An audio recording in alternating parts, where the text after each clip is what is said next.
see the lighting. All right, sweet. Let's try the. There we go. Dope. All right. Yeah, wow. Pretty good lighting, actually. Not bad. All right. So this is the base basics. We're going to be trying to do some baseball talks, trying to see if this can work out, see what we can do. All right. So why don't you start off? All right, man. So start off with our hometown Blue Jays here. Going to the postseason, looking hot. Got Tampa round one. What do you think? I'm thinking it's going to be a very interesting series, although I'm very excited for the fact that today's the final day, and they have one game left. If they win it and the Yankees lose it, they're no longer facing the Rays. They have a better chance against an AL Central team, although they have all been hot. For sure. So I'm kind of curious to see if they're going to if one of those teams will be harder to face because they've been so good, or they'll be easier because they haven't played them yet. Yeah, no, I totally get that. I like the fact that, if we are going against the number one Rays, we've got lots of experience going against the, being divisional, and we've got lots of looks to see, weaknesses, got to see their pitchers, get a good read off of them, and I find that really helps. Oh, yeah, for sure. For sure. Yeah, it definitely helps, although they went 4-6 this year, although unfortunately, yeah. Surprisingly, they did run differential them with 4 runs thanks to a 12-4 game. Yeah, for real. But otherwise, they're a decent matchup, and with the Rays having issues with injuries, we'll see what ends up happening for them. Yeah, we're catching hot right last time. A couple wins coming in the end of the stretch here. Hopefully, we can continue that after that horrible drought we had earlier. Oh yeah, that was pretty bad. I find it kind of interesting. I read an article on what was it? It was the Fangraphs page, and it was talking about how people were worried about this kind of 16-person postseason or 16-team postseason, about the idea of it's going to do one of two things. It's either going to make it so that you already know what teams are going to win so early on, or teams who are not bad, but they're, they could be below 500 would get a spot. And I find it kind of crazy that the American League showed one of them and the National League showed the other, where I think it was showing that the 8 teams that are in the postseason now for the American League, they were the last time a team that wasn't one of those 8 that was in the top 8 positions was like late August. Right. And people had already bet, other than the Jays, obviously, every other team was basically confirmed. Yeah, no, I like definitely the expansion is really cool. And you're seeing it in other leagues too, with the NFL this year, they're having their expansion. I think it's more entertaining for the fans to, have another chance. That last spot, I think, is a little bit more competitive almost, even though there's 2 more. Oh, yeah. I like to see how the fans really get into it, another chance for their team to get in. I really like it. Yeah, it's really nice. The only thing I don't like is that, like in the National League, there are teams there, like there was the Giants and the Phillies and the Mets up until maybe a day or 2 ago. They were all fighting for a last spot, and they were all having a negative record. Yeah. Which is kind of unfair to some teams, but for sure. You definitely get a range of teams that are coming in. It's like, it's like, how are you making the playoffs and still having a losing record? It's almost unfair at that point, Yeah, but it's not fair. Yeah. Anyways, so the Jays pitching, it's got some issues here. What are you thinking? I have been very upset about what they've been doing with their pitching this year. For sure. Their relievers, they were the best. I honestly loved their relievers. They were all doing great except for Font, and I'm glad he's DFA'd now. Yep. He's gone, so that's fine. But you have Ryu's pitching fantastic. He lived up to his $20 million this year. Well, obviously it was shortened to the amount prorated or whatever. For sure. But he was the only one that pitched past the 6th inning, and he pitched 7. Yeah. And then Taijuan Walker was the only one that pitched more than 100 pitches. And that was it was only a couple over, and he only pitched 6 innings. Yeah, right at the end of the night, it had literally 100 pitches right on the dot. It's like the depth is not there, which is needed. Well, and the thing is that many times the relievers need a break, and their starting pitching is definitely, they are acting as if they can be that workhorse. They are working it really hard. Ryu's been really good almost every single game except for 2 games at the beginning? Yeah, exactly. He had to get used to the American League. For sure. Right? It's definitely a transfer, definitely coming up. Even the different atmosphere, coming to a new team, new people. It's a little bit nerve-wracking, so, I get it. The first game's may be a little rocky, but back to what you said though, the relief pitchers really, no one really focuses on how much their arms are still. That's why they're relief pitchers. They're not as strong necessarily. They can't go the distance. Yeah. And when you have your startings who can't go 6 innings deep or even over 100 pitches, really plays a toll on them, especially if you don't have like a depth there. It's like they're becoming like almost like another starting pitcher in the game because they're pitching like Exactly. possibly like three and a bit innings here, and it's like it's quite more frequently. Like you're seeing Yeah. like Cy Young candidates this year, and they're like 6 games is all they've been playing so far. You got relief pitchers or close to their inning count. Yeah, and it's pretty impressive on those relievers what they've been doing because the Jays have had so many. I think they were either first or second in the league with relieving innings, and it wasn't because their starting pitching was bad. There was a difference when a team their starting pitching wasn't good. Like for example, the Mets. They have DeGrom. DeGrom's great. Nobody's going to deny that. No. The rest of their rotation hasn't been good. No. So of course they're going to rely on their relieving, and because of that, they have high innings. The Jays, it makes no sense. They have great starters. Taijuan Walker, he's had less than a 2 ERA for the Jays. I mean, Seattle's different, but that's because Seattle wasn't super competitive for a good chunk until like halfway through. Right. So it was kind of unfair on him to compare there. But then once he got to the Jays, he was phenomenal. Yeah. And yet they didn't let him pitch. Yeah, exactly. Like there's some serious questions as to what Montoya is going to do with the lineup here, especially with, all the players coming back. Teoscar just coming off the DL and Bichette's back in the lineup. Now we got to get Tellez. Yeah, exactly. And then it's just like one thing after another, it's curious how you got to see as a manager to adapt to those different upcoming injuries, especially in a shortened season. Exactly. It's going to be very weird. And with the amount of reliever games as a whole, using like Chase Anderson for 3 innings, Merriweather for 3 innings. Yeah. Now they got Nate Pearson back. And I think I looked at him from the start and I thought he was more of a reliever than a starter anyways, because he had a flamethrower of an arm. He's like averaging like almost 99 miles an hour. Yeah. And he hit like almost 102 the other day. So, he should definitely stick to that. That reliever role for at least a little while, get used to the big leagues, then try the starter role. For sure. You look, I like to see like fast pitchers like Aroldis Chapman, like he's coming in relief and he's just like blowing pitches at like 103, 104 miles an hour. And it's like crazy. And it's like everyone's all over him. Like, I could definitely see Nate Pearson definitely, if he doesn't go with full starting, I can see him coming as a closer and just absolutely throwing bombs. Yeah. Well, and now that they're not getting rid of, but now that they're done with Giles and especially with his Tommy John coming up, they need somebody there. And I mean, they got some good guys there. They got Dolis. Once Romano comes back, I'm super pumped for that. Oh, yeah. But, Nate Pearson can be that guy. For sure. Or at least he should try to be that guy because it would work out great for him. And he's young enough where he can, if he goes for starting, it's just not for him, he can switch. Like you look at like JC, like Aaron Sanchez, he was a relief pitcher, and then they converted him to a starting pitcher, and it was like one of the best moves they ever did. But he was young enough that he could adapt to literally any pitching role they gave him. Yeah. Yeah. Another couple interesting things that have happened. They've had several people retire as well as opt out within the past 4 games. I know, it's crazy. There was Andrelton Simmons, 5 games left, and he opted out. They weren't making the postseason. Well, they weren't making it. They were basically not going to make it. No. And then he opts out with 5 games left. He could have been the deciding factor there. Yeah, for sure. And it's crazy. Like, he opted out with 5 games left, and, Madden was on his drive home. He received a text from Simmons saying, like, hey, man, like, I'm done. And you know what? He's always been, I know Simmons, I've read a lot of articles on him, and he's always kind of like that team guy. He's, always smiles, he's always positive guy.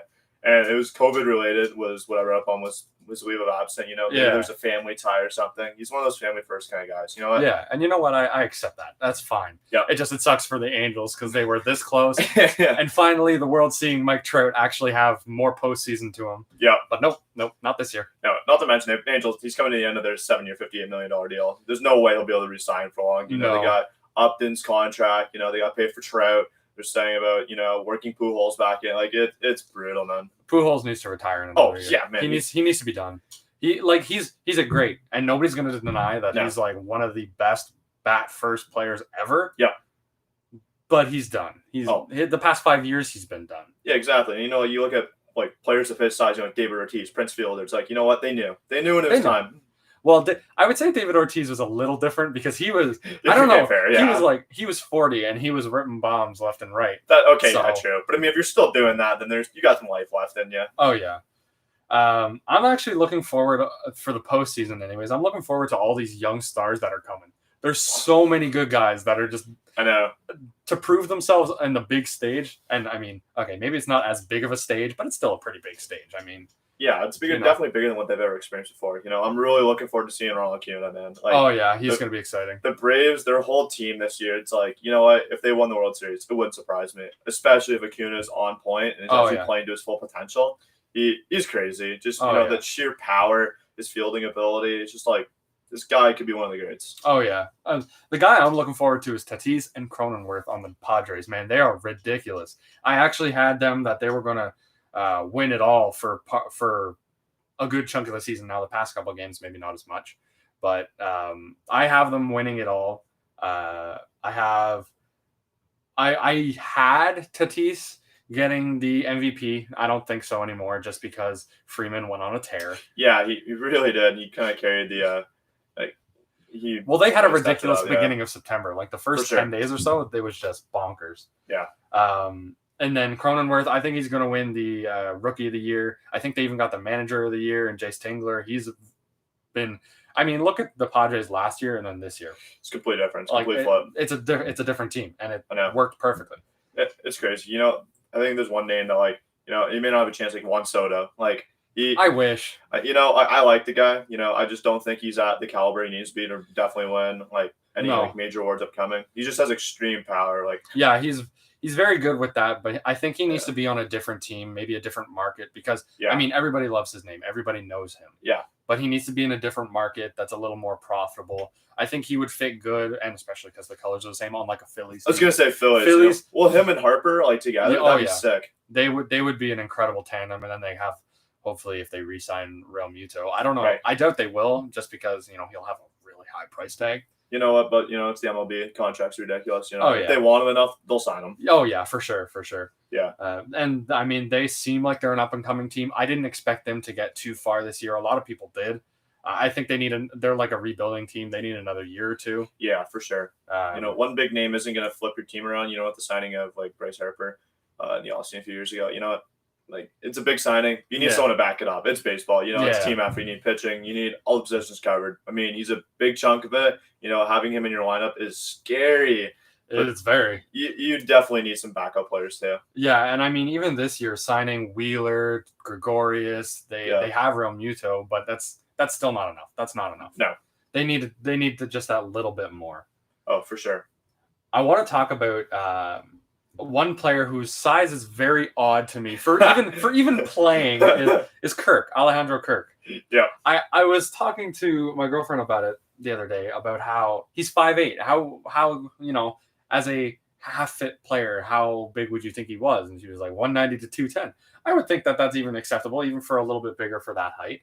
But he's over 260. That's a chunky guy, especially at 5'8". Your weight fills out differently. Yeah, he's pretty big, but you know what? I'm not going to knock it on him for his skill, because he has a higher hit game than Vlad already has, and he's played for a year and a half. So, he's definitely using his size, and he runs pretty fast for as big as he is. Yeah, he's definitely not slow. You know what? At the end of the day, I've seen a lot of players come and go with weird heights. I don't think height matters anymore. No, height definitely doesn't matter. I'm worried a little bit about the weight, because we were talking back last year about how Vlad had a lot of people wondering about his weight, because he was only 250 in comparison to 265, and he's taller. Yeah, no, and he definitely fills out. You definitely see how Vlad is not a skinny guy. Yeah, and I would almost argue to say, not that I've looked it up, but I would almost argue to say that Kirk is faster than Guerrero, and he's shorter and bulkier. It's the stocky legs. Just move a little quickly. Yeah, he's got to be. He's running fast though, and he's hitting well, and his size helps for a catcher. For sure. That helps him so much. He's been doing fantastic with that. And I think at the smaller level, you're at weird heights, your name is put out there. You look like Spud Webb or Muggsy Bogues or any of those short little guys. Everyone knows them because they're short. I think it's pretty cool. I like it. I like to see him develop. You know what? If you gotta lose a few pounds, take a little. I find it great. Yeah, I find it great for two different things. That he was in Class A. He was at one of the lowest levels, and now he's in the MLB. Yeah. And then the other part to it, which I think is kind of a testament to how much they needed him to perform, and then he did. McGuire wasn't doing well. Jansen was, he was doing below average. His fielding is great. Don't get me wrong. I saw him pick off 3 guys in one game, and that was fantastic. Yeah. But his bat has been crap. Yeah, that's unfortunately, you get your defensive skills, but then it's like it needs to come overall. You got to back it up with your bat. What do you think of this new approach the catchers are taking now? They're doing the one knee with kind of the leg out. You know what? I think it actually works a lot better than like the squat, just the regular squat, because it ends up making it so that they have more forward momentum for, like, say, Danny Jansen when he's throwing somebody who's trying to steal at second or third. Yes. It gives him more of like a lunge. Exactly. You can really lean into it. I find if you're squatting, you're a bit off balance. The only thing I knock on it is the defensive approach to it. When you're squatting, you can move around more. If you're on the 1 foot, you're kind of committed to like one side usually. So your left to right movement is very limited. So that's the only part I don't like about it. It's not good for pass balls either. No, exactly. I've seen it be a big issue for the Jays in both parts of that, where they've ended up having a lot of pass balls or wild pitches, and they just can't reel them in. No, and you see the catchers that are adapting to this new style, they're seeing a lot more like wild pitches, and it's not necessarily because of wild, it's just pass balls, and like the counter side to it is you are picking off runners more. So it's like, you get it's based on the team. You got playing a team that steals a lot. You definitely need that type. But if you're going against a team that's just big bats, you need the defense because you're going to be runners on the bags. Sure. And you know what? I don't know if like what they're going to be doing for the awards, like how they're going to be doing it. Nobody's ever really said anything for sure. I saw a thing where they said they should just call it like Player of the Year or like Pitcher of the Year, which I think is a great idea. But like the equivalent of Gold Glove for the American League for catcher, I think should go to Jansen. He's already, he's caught so many people stealing. There hasn't been really any big name catcher that's done anything big in the American League. And I've watched, hundreds of games now at this point, and nobody's done anything in comparison, it feels. So I feel like he's definitely one to look at for that award. All right, so going into award predictions, who you got for Rookie of the Year? I got in the American League. I wanted Robert so bad. I wanted him so bad, but I'm gonna have to say Kyle Lewis. I mean, he totally agree. He's been so consistent this entire year, and for a team that was fighting for it for a little while, he's actually been decent. And he's been like their leader, basically getting them to the postseason or almost postseason, anyways. Weird stat about him. He is the highest walk percentage in the league right now, 13.7%. So that's not bad at all. I mean, go up there, already see where they are coming from right away. Yeah, to get a guy getting on.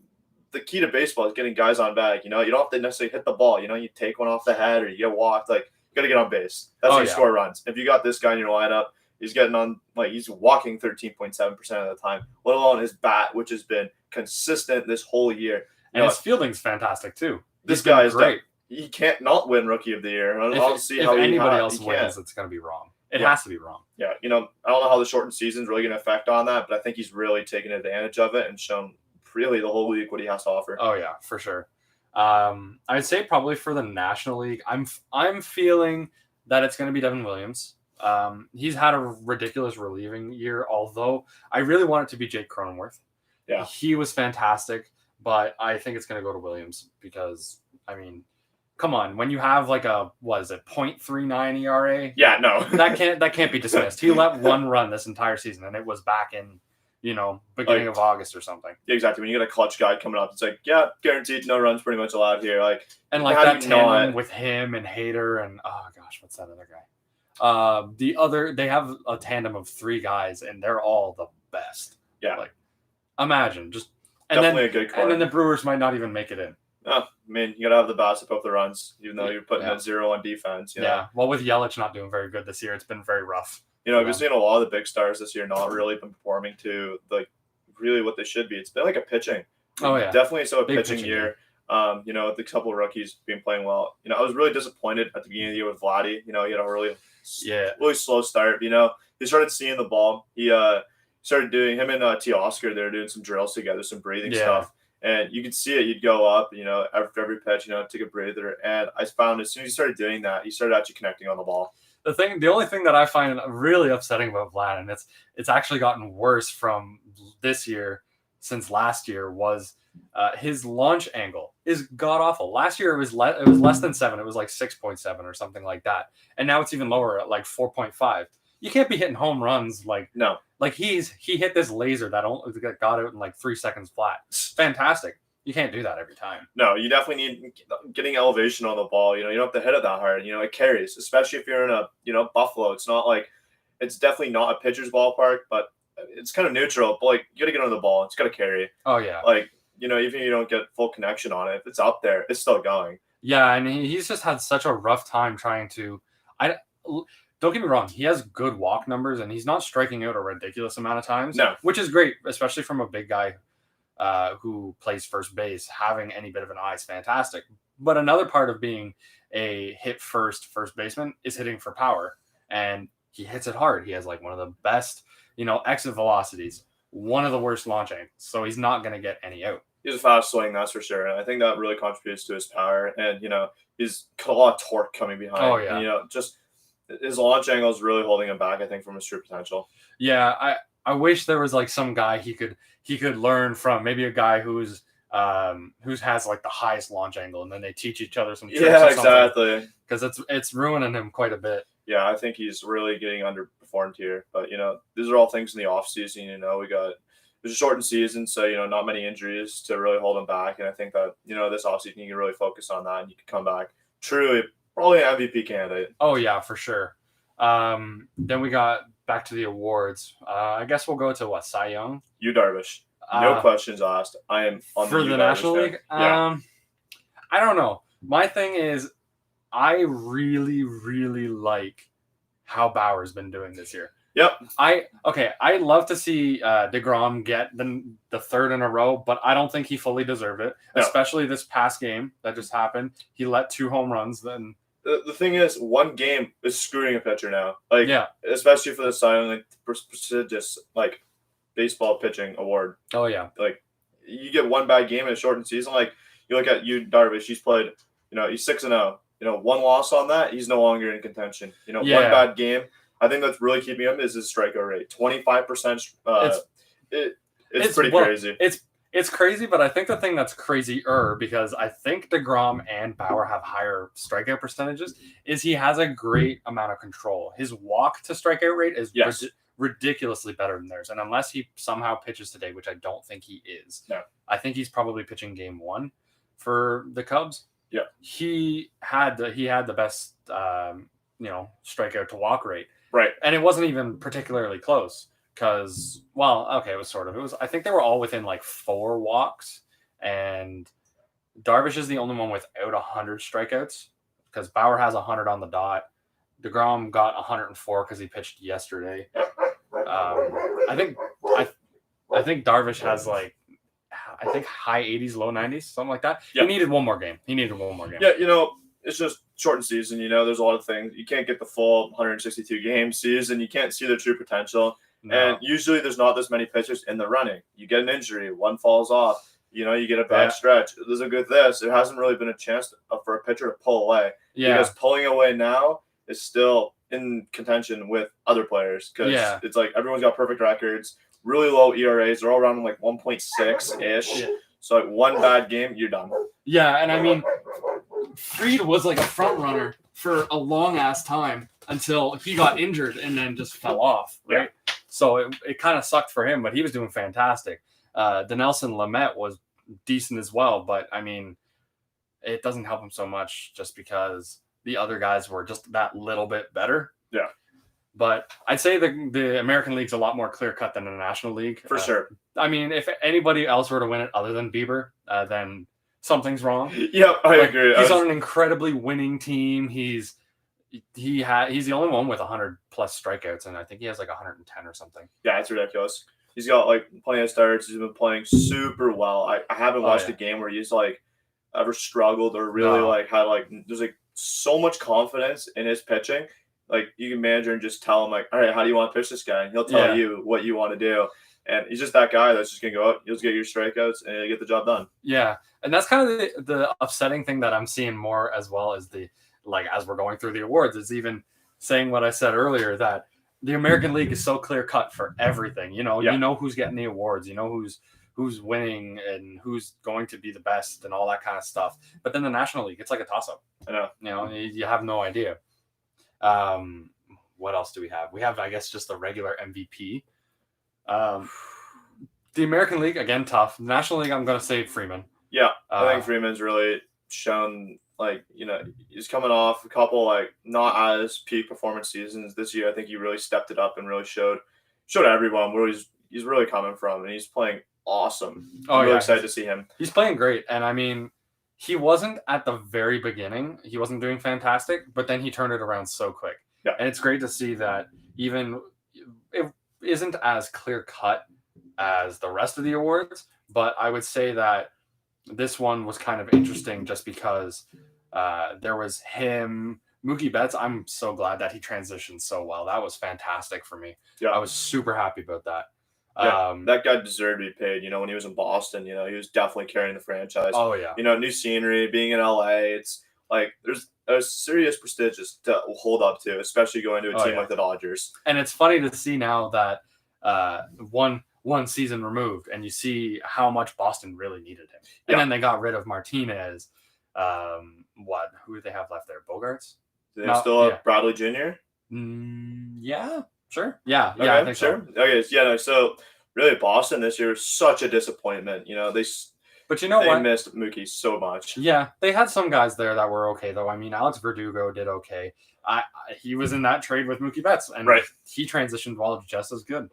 I mean, he talked to Ortiz, so I mean, of course he's going to be for sure. So, but I mean, there were so many guys in the National League that did fantastic for a amount of time, like Tatis. Yep.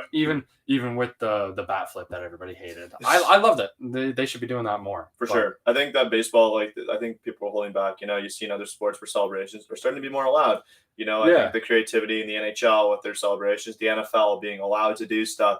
I think baseball is really hard to celebrate because realistically, you only can if you hit a home run. So why not take advantage of it? Especially in a 162 game season, it gets boring. You want to see the excitement on the players. You want to see the emotion. Exactly. You want to see that, and then from the pitchers too, you want to see them get excited after a strikeout. That's important. 3 up, 3 down, all strikeouts. Yeah, give a fist pump. You don't have to hold back. No, no way.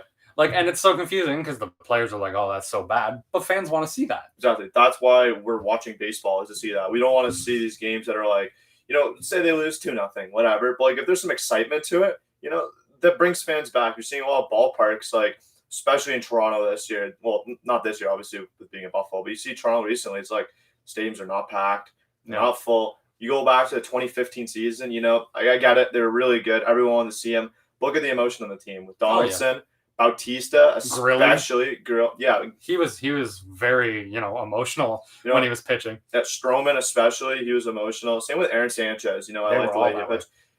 It was fun, even if they were losing, people were still watching and supporting. Yeah, exactly, and they need to be doing that because fans enjoy seeing the emotion. They like to know that the team likes winning. Exactly. I mean, them just sitting there not doing anything, then that's boring. That's boring. I think having put a Kawasaki even being on the team, way back, I loved it. I think people, his jerseys were being sold because of how he reacted. You look at the top jersey sellings; it's all players who are notable because they are impactful on the game. Exactly, and they were all so much fun to just watch.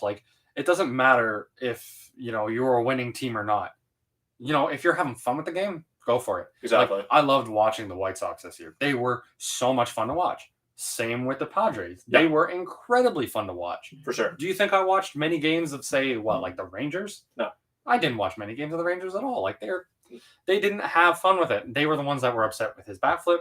And even Trevor Bauer, he had said on his vlog thing, which I don't see why people have an issue with him doing it, because you know what? He's bringing in fans. He has me more developed into baseball than any amount of watching games would have done. Yeah, it's big plays and big emotion that gets your viewers. And you see baseball is starting to die off in the States. I hate to say it, but the viewers are going down. Everything's going down. It's emotion needs to come back to the game. And exactly. Having no fans in the stadium, it hurts. So you got to make up for it. Oh, you yeah, bring, for sure. These automated sounds and whatever. I mean, it's cool or whatever, but the players really got to get into it. Yeah, for sure. And I mean, having fun makes us have fun. Exactly. Why do we just let them, do whatever? If they make a great fielding play, just okay, it was nothing. They just got to walk back with a straight ass face. It's whatever. It was nothing. Yeah, but it's not nothing. It was actually important. It was actually pretty cool. You don't have to just leave it at that. No, there's definitely some there's many things that players can do to really keep the game interesting. I find that like it's very very routine, very robotic now, and Oh I yeah, feel for like sure. you know what, even with that bat flip that's been kind of controversial, I like it. I like the emotion. I like to see the energy, and I think going in the postseason, I think that needs to carry on. Yeah, for sure, for sure. So we got a few more little awards left, and then I got one more topic. Sure. So we got the American League MVP that we didn't get to. Right. This one's tough. I always like saying Trout because I love Trout. Trout's amazing, and he had a great stretch there. But I mean, he was cold mid You need mid to late consistency. August. Yeah, he was cold mid to late August. He was cold at the beginning of the season for like 5 or 6 games. He was cold, not cold. He was average at the end of the season. So in the end, he only played this. And I read a thing as well that's saying this is going to be his what is it like his worst season in rankings for the MVP ever. Like the worst he had was 4th, and that was that was only because he played 50 or something games less than he could have. Right. And now for this, but I get it. You know what? He has a kid. He wants to be able to talk to the kid. And you know what? I get it. This year is perfectly fine to be not as good. There's been too many players that have been that way. Yeah, and I find that a lot of players are getting more connected with their family even through this. It's a really hard time for them to really. You can't bring your fans and like your family to the ballpark, so you almost got to bring it to them. And I find that a lot of players, like we go back to Simmons and like all these players are opting out. You know what?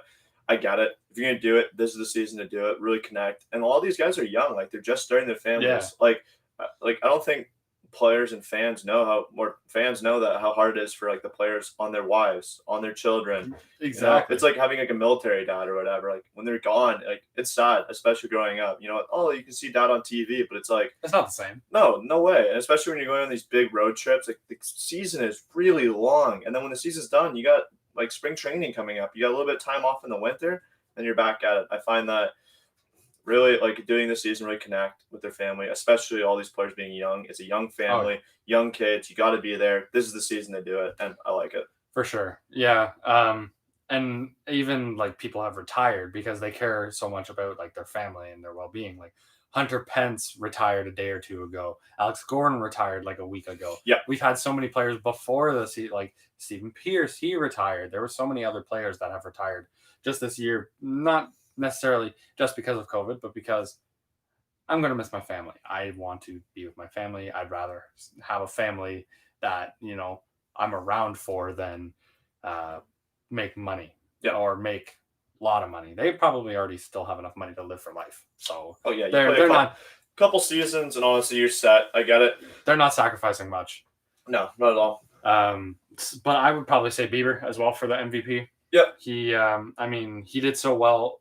He deserves the Cy Young, and then if you look at all the other players, there's nobody that stands out enough on any other team just as a player that deserves the award. No, I totally agree. He's been lights out this year, and I can't see anyone else getting it really.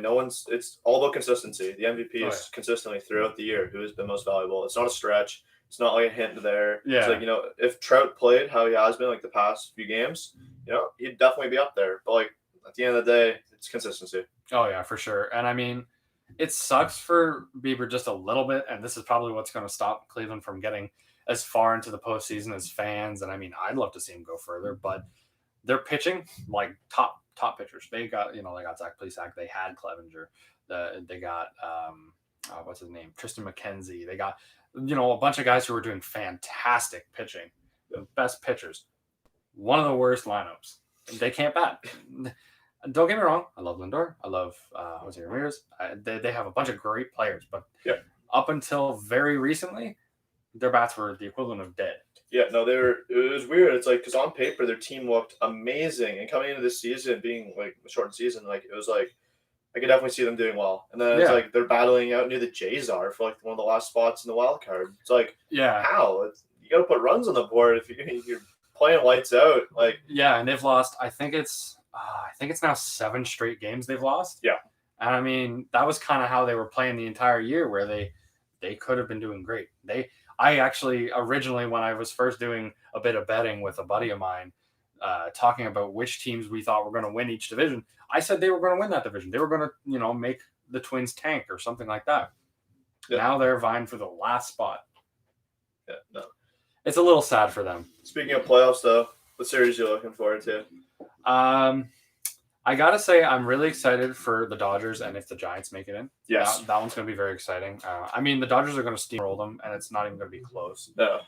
But I am really looking forward to it because they're just both good teams. They're fun to watch. They're historically good too. Like it's pretty sick. Like to see, when you hear Giants, you think of you can go back to like Madison Bumgarner, right? Like, Yeah. You think of these like historically good teams. Poor guy. Yeah, yeah, that's another subject.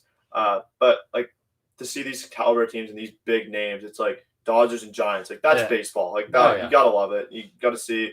Even though the Giants are not the team they used to be, and LA is just ridiculously good. Probably clear cut. Definitely. I was looking at some betting rankings for LA, and it was pretty much locked up. They're going to the World Series. If they don't make the World Series, it's going to be very odd for everybody. They're the only team, because I don't think the Rays can, or I think they have to win today or something like that. Right. They're the only team that made 40 wins. Yeah. And I mean, that's impressive. Speaking of the Rays, if they end up playing the Jays and it works out to there, what do you think the Jays need to do to overcome really what's been a kind of a surprise of a team this year? I'd say be consistent. I read a very interesting article, or not, it wasn't an article, it was a tweet. And I thought it was pretty great how they are a very flip-flop team where I think it was almost a little over a quarter of their games, they've scored 2 or less runs. Doesn't mean they won or lost, because sometimes you can win on 1 or 2. But they only in about a quarter of their games did they score 2 or less, and in a quarter of their games they scored at least 5 runs or something like that. Yeah. Which is crazy how flip flop you can be. That you can overpower a team that much by at least 5 runs, and then like the next day score nothing.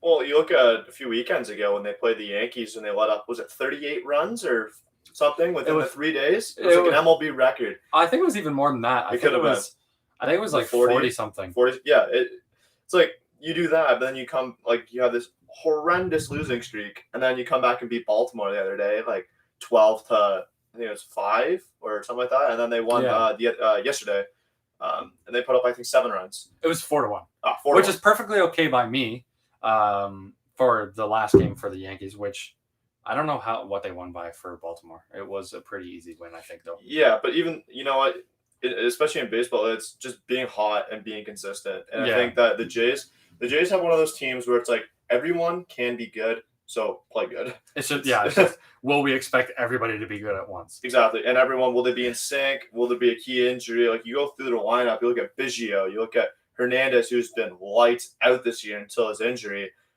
He was leading the league, or he was up there for home runs. Yeah, he was tied for first and second for a long time. Yeah, up until he got injured. And Vladdy, Bichette, this team, if they, I could see them going far if they play together. I don't know if they can win it. I wouldn't say. I think the Dodgers I don't too think good they're gonna make it if they even got that far. Yeah. It's going to be interesting for sure, just because they still have Tellez on injury, and then they also have Romano, I believe, on injury. They don't have Giles, although this year they used Giles like 3 times because he was injured, right? So he was out, so he wasn't really a factor. The issue I think for them that they need to try and focus on is keeping the guys healthy, and then having their best options on the field. Because I've seen so many games where I'm like, Panic's at second? Are you sure about that? You want to have your guys who are reserve, stay reserve. Don't put them on the field if they're not your best guy. No. And they've done that several times. Montoya's been taking a lot of heat this year for some questionable decisions, but I'm by no means a big Charlie Montoya fan at all. But given the scenarios that we've got, young guys, it's really hard to get an accurate judgment. Not to mention, he is super new with the club. He has had, not to mention the club is new. All these young upcoming players have pretty much, if you look at the entire lineup, name one player that's been on the team for over 3 years. Well, yeah, they even said that once Smoke left, I believe it was. Yep. There has been no player that was on the 2016 team. Yeah, exactly. And Montoya's had no footage or anything of these players having together connected. So you just have the piece players. He takes a lot of heat, and I still agree with some of the fans out there who do not like him. There's definitely some decisions he could have done better on, but give the kid some credit. it's really hard to do, especially when you don't know the team as well as a lot of other managers do. And not to mention a lot of weird scenarios this year Oh with yeah. injuries. It's hard to do, but overall, I think he's done a decent job. They're in the playoffs. That's what matters. Oh yeah, for sure. I think the one thing that they're going to have to do, and it's one of those things that I've seen so many different rebuilds, they either miss out on or they do it wrong. Like, so often, they'll be picking up players here and there, and that's what they've been doing. Yep. And they're probably going to pick up more players this year. Yep. Maybe lose a few here and there. Yep. But they're not going to get rid of, or they need to get rid of Montoya. Not that he's bad, because, this year might have been a fluke. Maybe it's not. Who knows? But they need to get somebody who's experienced, or somebody who's good for, the winning then. Yes. Because he was good for the rebuild. The rebuild went a little faster than they expected, right? So, last year, obviously, they didn't expect them to win. I was actually very happy that they didn't lose 100 games because I was expecting that. But then this year, they actually have a winning record and have a good chance to actually make it. A couple series. One key, maybe a key signing this offseason, there's some serious players going to the free agency. I think that maybe a key signing would really just boost the team, especially maybe a veteran player. Bring that experience to the clubhouse. So, you got a lot of young guys on there. Not many of them have been to the MLB playoffs before. It's been a lot of AA, AAA stuff. And I think that you look back when the Jays brought in Anthopoulos as GM or president, wherever it was, to make all those signings. They only had him in for, I think, 2 seasons. Yeah. Made all those moves and gone. And then he went to the Braves, and look how good the Braves are doing. Exactly. You just got to bring in that guy that, especially in a management position, it's actually a game changer. No one actually understands how much there's so much study behind it, because it's pitcher coming in, and then the manager's like, all right, are we going to pitch hit? Who are we going to put in to face this guy in the 9th inning? Yeah, for sure. There's a lot of research that goes behind it, and from a non-experienced manager here, some of these decisions, they're shown on the field. Oh yeah, definitely, and it's going to be. He needs to know that he was good for the rebuild, and there's other teams that are rebuilding right now, and they're going to, he's going to be gone from the Jays, and then these teams are going to want them because he did a decent job with that. He's a developing coach for a developing team, and the team is pretty developed now. I think they're strong. A couple more years experience, and maybe another starting pitcher or two, because their rotation's a little shaky. I am crossing my fingers so hard that they sign or do some sort of extension for Walker, because this is his last year, I think, or next year. Yep, his contract's coming up. Yeah, and he was fantastic, and he's been known to be a decent pitcher. He's been very good. So I'd like to see him as the number 2 guy for Ryu. Right. And then maybe a third guy. I think Schumacher, if he really developed, I liked him. I've seen a lot of footage on him with previous teams, and he's a really good pitcher. And I think that, maybe with a supporting role to him too, he could really add to the lineup, because if you get a good 3-4, then you're set. Then you can go into these 100 pitch games. Yeah. And you don't have to put as much pressure on the relief pitchers. You know? Like that. And I think that's partially what Montoya did too. As a rebuilding team, he wanted to make sure nobody was injured. Whether it was a good reason or not, I'm sure I can guarantee you that they've lost games because they overpushed the bullpen. I even read a thing way back after the first 20 games, something like over half the losses that they had were within the last 2 or 3 innings because they had to use the relievers so much. Yep. So it sucks, and they would either be winning or tied. But what they definitely need to do is they need to get a third starter. I thought at the time Rourke was a very good choice for a pick. His contract was a little big. 2 years, 24. Luckily, they don't have to pay the full the $12 million this year. They're still super optimistic about this player. Yeah, he was consistently a 4 ERA, which was good. Good for a 3 guy, which is what they expected. Yep. He is at best a 5 guy. Especially this year, he needs to. I don't know if he's going to step up, but I think what they need to maybe do is kind of like with Pearson, how he struggled with starting, but I think that was more a bit of the jitters, and then he had the injury. Yep. They need to put him in relieving for an inning or 2. For sure. Maybe do something like the 3 inning kind of relief how they've been doing for Merriweather. Yeah, exactly. Another good series I'm looking forward to. You probably wouldn't think of it really. Reds and Braves. Oh, that'd be exciting. Oh, I'm so excited! Like Joey Votto, it's like it's like the experienced Votto versus the up and coming Acuna, and I think these two are gonna have a complete shootout, and it's gonna be fantastic. Which team utilizes their star player the best. Yeah, the thing that's going to be worrisome for whether that series goes well is they need Max Fried back. Yeah, so bad. Because Soroka's gone, so the Braves are already knocked down on their starters. Now who knows if they have Fried or not? He hasn't been back yet. Right. I can't remember if it said whether he was going to be able to start, but he's injured nonetheless. Yeah, both teams definitely having some issues on their lineup. I don't think it's really going to be a pitching. It's going to be who can outscore. Oh yeah, for sure.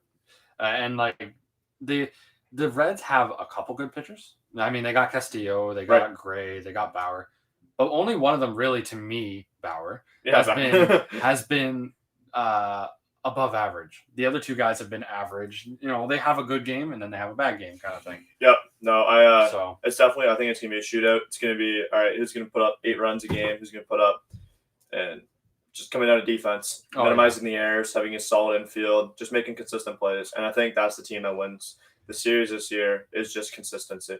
Yeah, for sure. I think the last one, there's two different kind of ones that I'm looking forward to seeing is the Yankees series, whichever team they end up facing, because who knows what happens with them and the Jays. Right.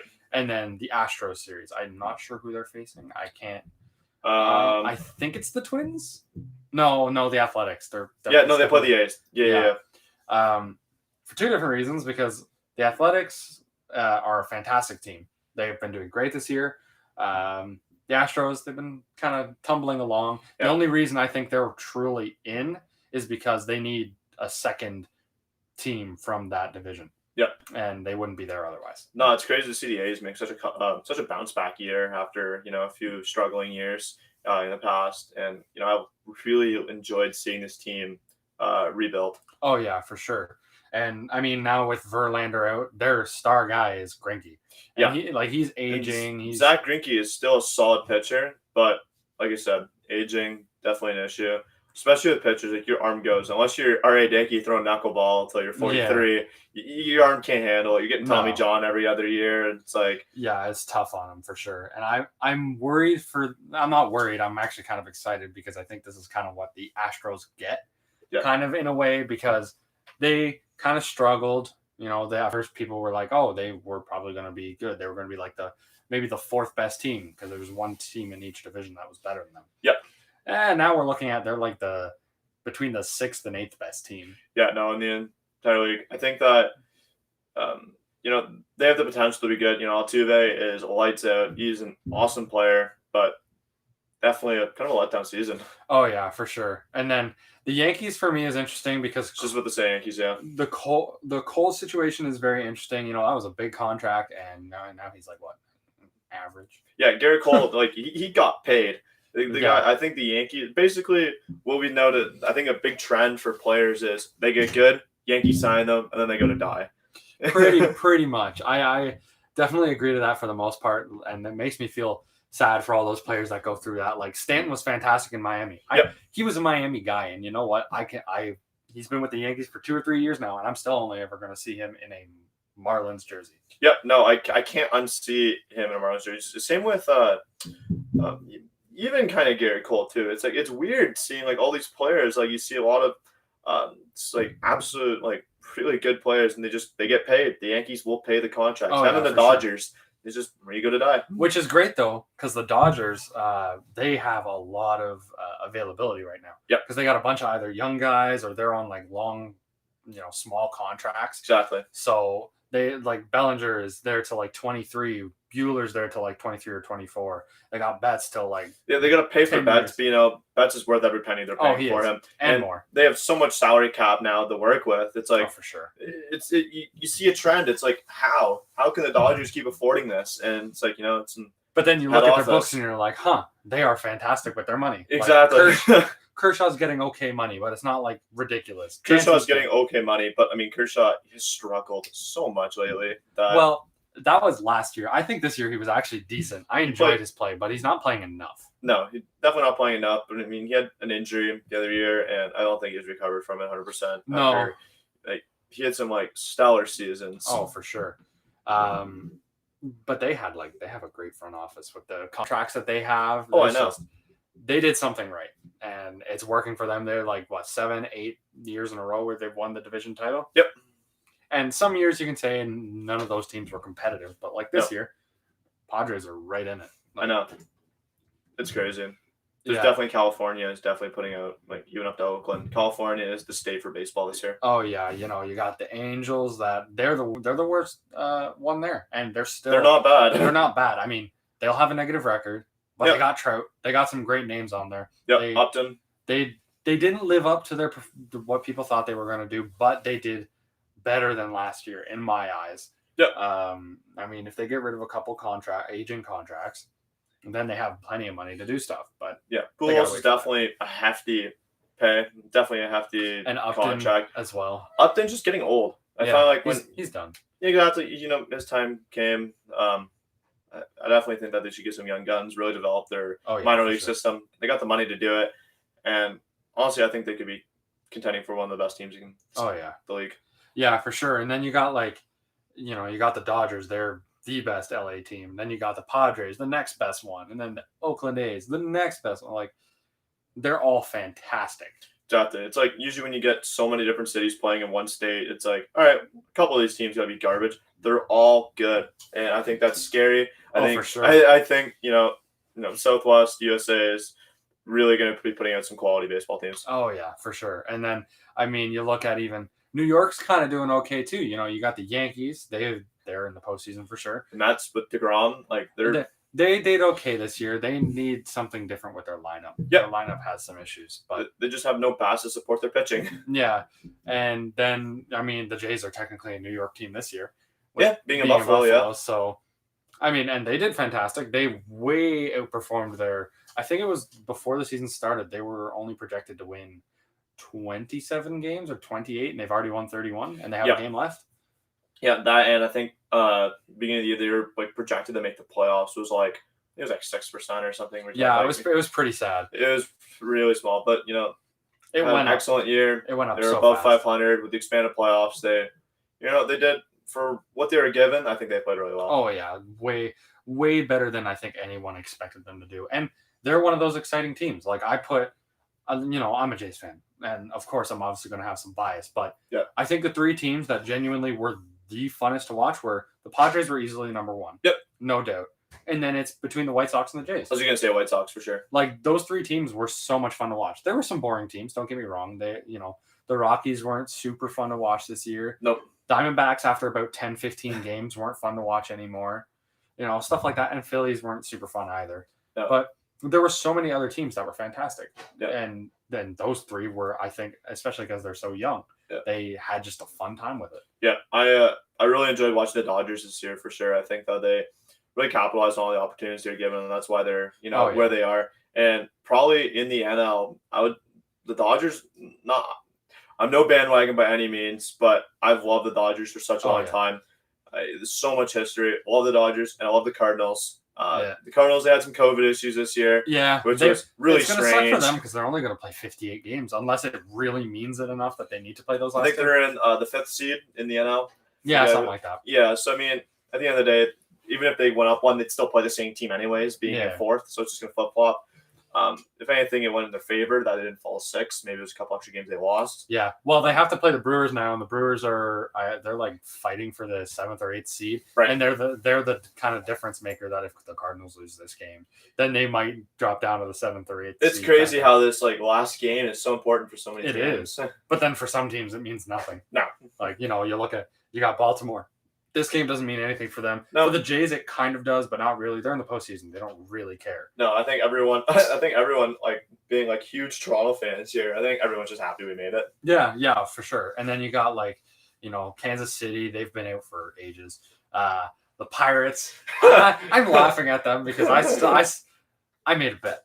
I'm going to win that bet because I don't think they're going to win today. No. But that's really interesting that they actually kind of kept up. Yeah. For you guys, my bet was that in the last 5 games, the Pirates would win 4 out of 5. they wouldn't make 20 wins. They were at 16, so they'd need to win 4 games of the last 5. And they won 3 of their last 4, so they have to win today. And if they win today, then Who are they playing today? Oh gosh, the Indians.